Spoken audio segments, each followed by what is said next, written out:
48% of the Muslim in the United States of America believe that they are Muslim first, they are American second. Our purpose is to change this culture because they're infidel, and what they're doing is not pleasing to Allah, and we are the soldier of Allah who will make them do it. Kamal Saleem was born in Lebanon to a devout Muslim family.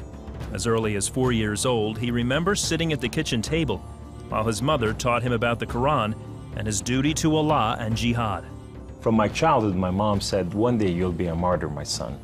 You will die for the sake of Allah and you will exalt Islam. She said, if you kill a Jew, my son, your hand will light up before the throne of Allah, and the host of heaven will celebrate what you have done. Kamal was 7 when his parents sent him to Muslim training camps to learn to use weapons and engage and kill the enemy. The boys were also taught another, more subtle form of warfare. We were training for what's called culture jihad, which is shifting cultures. Culture jihad is, it's unlike the sword, unlike the rifle, it is the jihad that will come into your world. By his 20s, Kamal was chosen to wage cultural jihad on America. In Islam, liberty, freedom, monarchy, all these are idols, and these must be brought down. So the liberty that you have in the United States of America, it's anti-Islam. You know, so America must be changed. So I moved to the Bible Belt specifically. The Bible Belt was the strongest of strongest. That's where the stout Christians are. And I want to take on the best of the best because I considered myself as a sword of Islam. I thought I'm anointed, I'm unique, I'm selected. I'm coming to a country and a culture to change it, and I have the power of Allah with me. In the early 1980s, Kamal entrenched himself in a small Midwestern town. He began targeting men from poorer neighborhoods to recruit them to the Muslim faith. But one afternoon, his life would be in the hands of those he hated the most. I was going from one place to another to do a recruitment, and that day I had a car wreck. The car wreck was so severe, I ejected out of my car, landed on my neck, broke my neck in 2 places. This man came running to me, and he said, don't worry, we're gonna take care of you, and everything's gonna be all right. The ambulance came and picked me up, and now I go to the hospital. The orthopedic surgeon in the emergency room looked at my chart, and he just said, son, we are going to take care of you, and everything's gonna be all right. The second day, I wake up in the hospital, and this head of physical therapy come and read my chart, and he turned around and he said the same thing word for word. We are going to take care of you. At first, Kamal was frightened by their words, because these men were all Christians. You see, in terrorism, if they said we're going to take care of you, you'd better run. Surgeries to repair Kamal's broken neck were successful, but recovery would take weeks.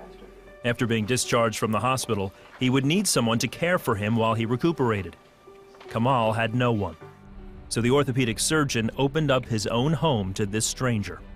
In his home, they put me in the choicest room, in the most beautiful thing. I became like part of their family. They didn't see me any different, and now they have a basket that says for Kamal. They put in money to free my bills from the hospitals. Kamal was overwhelmed with the outpouring of Christian love. As he recovered, he began to help out around the house with cooking and cleaning. They have Jewish friends, they came from Israel, that they support, you know, and now I'm hugging Israelis and I'm cooking for Jews. I'm going, what has happened to me?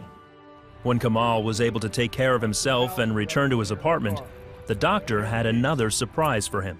He said, this is the keys to the house, and here's an extra key, this is your new car. We just want to bless you. You can come anytime you want. So I go to my home, and I go to my cold place that I haven't been there in months, and dust is this thick.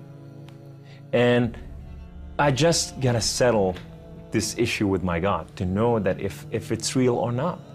So I walk inside, I shut the door, I go right in the eastern window, and I fall on my knees, and I put my hands to the heavens, and I cry up to my God. Allah, Allah, my Lord and my King, why have you done such a thing to me? I'm okay with the car wreck.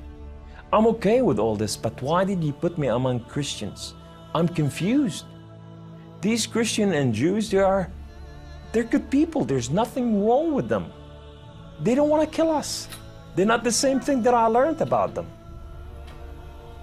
Allah, these people have relationship with their God. These people, they cry out to the God and they answer them.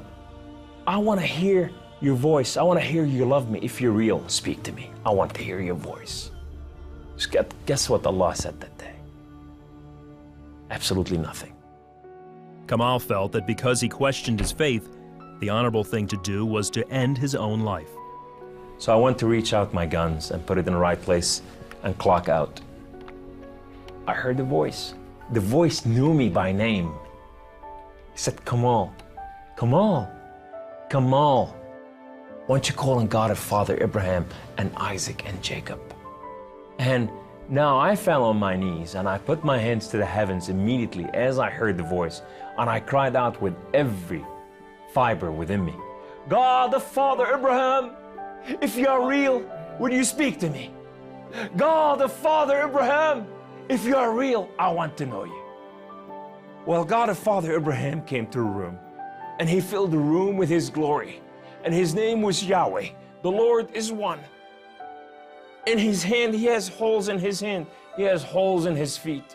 His name is Jesus. I said to him, who are you, my Lord? Who are you?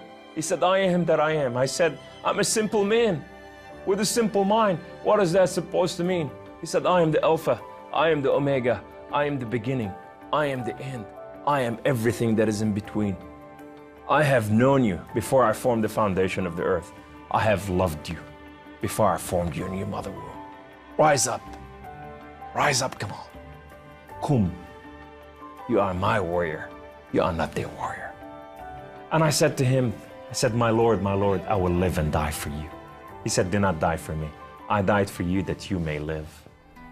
That day, instead of taking his life, Kamal gave it to Jesus. He now has a new mission and travels the country challenging Muslims to question their allegiance to Allah. My heart desire is to reach out for my brothers and sisters, the Muslim out there, 1.5 billion Muslim, that they are living out there and they have not tasted freedom, and that freedom in God.